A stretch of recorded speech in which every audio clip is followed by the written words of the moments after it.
क्रोध, वासना और लालच को सर्वनाश का कारण क्यों कहा गया है? क्या भगवान एक है? हमारे दुखों का कारण क्या है? भगवान श्री कृष्ण हमें कैसे रक्षा करते हैं? गीता का पहला उपदेश यह है कि वासना, क्रोध और लालच सर्वनाश का कारण है, नरक का द्वार है। जिस भी मनुष्य में ये तीन अवगुण होते हैं, वो हमेशा दूसरों को दुख पहुंचाकर अपने ही सुख और स्वार्थ की पूर्ति करता रहता है। किसी भी चीज की हद से ज्यादा वासना करना और क्रोधी स्वभाव होना और मन में लालच होना उसके जीवन के सुख को समाप्त कर देते हैं। उसके सारे रिश्तों में जहर भर देते हैं। इन्हें नरक का द्वार इसीलिए कहा गया है क्योंकि जिस इंसान में अत्यधिक क्रोध है, लालच है, वासना है, उसका पूरा जीवन जहर से भर जाता है। उसको मरने के बाद नहीं, जीते जी यहीं पर नरक का दर्शन होता है। गीता का दूसरा उपदेश यह है कि सब भगवान एक ही है। कोई छोटा बड़ा नहीं है। सब एक परब्रह्म परमात्मा के अलग अलग रूप और नाम है। श्री कृष्ण ने गीता के 10वें अध्याय विभूति योग में बताया है कि जितने भी जगत के देवी देवता हैं, वो सब मेरी ही विभूति है। मैं ही शिव हूं, मैं ही इंद्र हूं, मैं ही यक्ष राज कुबेर भी हूं, मैं ही अग्निदेव हूं, देवताओं के गुरु बृहस्पति भी मैं हूं, समुद्र भी मैं ही हूं, अक्षरों में ओम भी मैं ही हूं, काल का महाकाल भी मैं ही हूं, सारे जगत का नाश, उत्पत्ति और पालन करने वाला भी मैं ही हूं। श्री कृष्ण ने अर्जुन से कहा कि मेरी विभूतियों का कोई अंत नहीं है। इसलिए सब भगवान, सब नाम, सब देवता मेरे ही रूप है। इसीलिए तो किसी भी देव या ईश्वर में कभी भेद बुद्धि मत करना, कभी किसी को छोटा बड़ा मत समझना। और गीता का उपदेश हमें यह सिखाता है, कभी भी किसी दूसरे के इष्ट को छोटा नहीं समझना चाहिए या इस बात पर झगड़े फसाद नहीं करने चाहिए कि कौन बड़ा है और कौन छोटा है।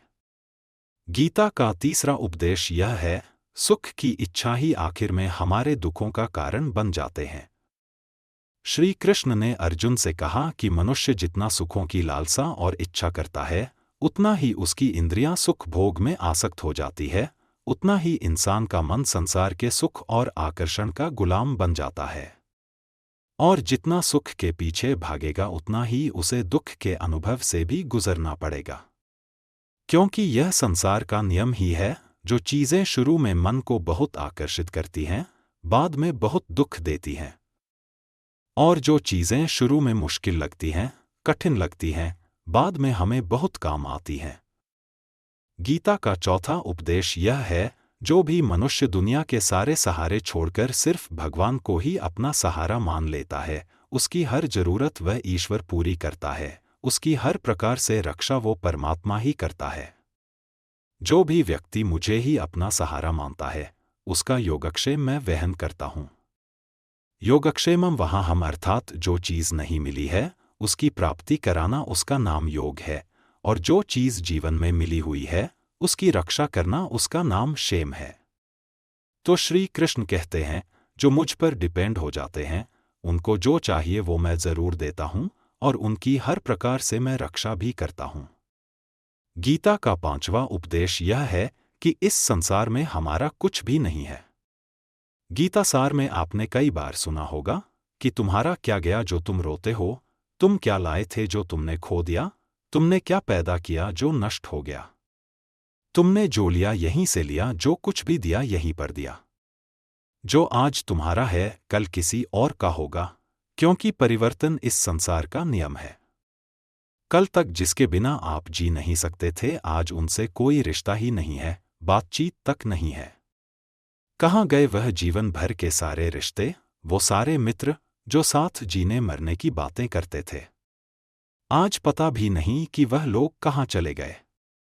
यह संसार परिवर्तनशील है, सब लोग यहाँ बदल जाते हैं, हर रिश्ता बदल जाता है। और तो और यह हमारा शरीर भी हर दिन बदल रहा है, बचपन से जवानी, जवानी से बुढ़ापा, और एक दिन यह शरीर हमारा साथ छोड़ देता है। तो किसके लिए रोना और किसकी चिंता करना? हम सारी जिंदगी चीजों को, रिश्तों को, जिंदगी को बनाने में, सजाने में, संवारने में लगे रहते हैं। लेकिन एक दिन सब कुछ बिखर जाता है। सारी जिंदगी जिस संपत्ति जिन रिश्तों के लिए हम लड़ते रहते हैं, एक दिन सब कुछ छोड़ करके हमें इस दुनिया से जाना पड़ता है। अगर आपको इस वीडियो से कुछ नया सीख मिला हो, नया ज्ञान मिला हो, अगर आपको लगे कि और लोगों को श्रीमद् भगवद गीता की ज्ञान मिलना चाहिए, तो इस वीडियो को लाइक, शेयर और सब्सक्राइब करना ना भूलें, क्योंकि ज्ञान बांटने से बढ़ता है।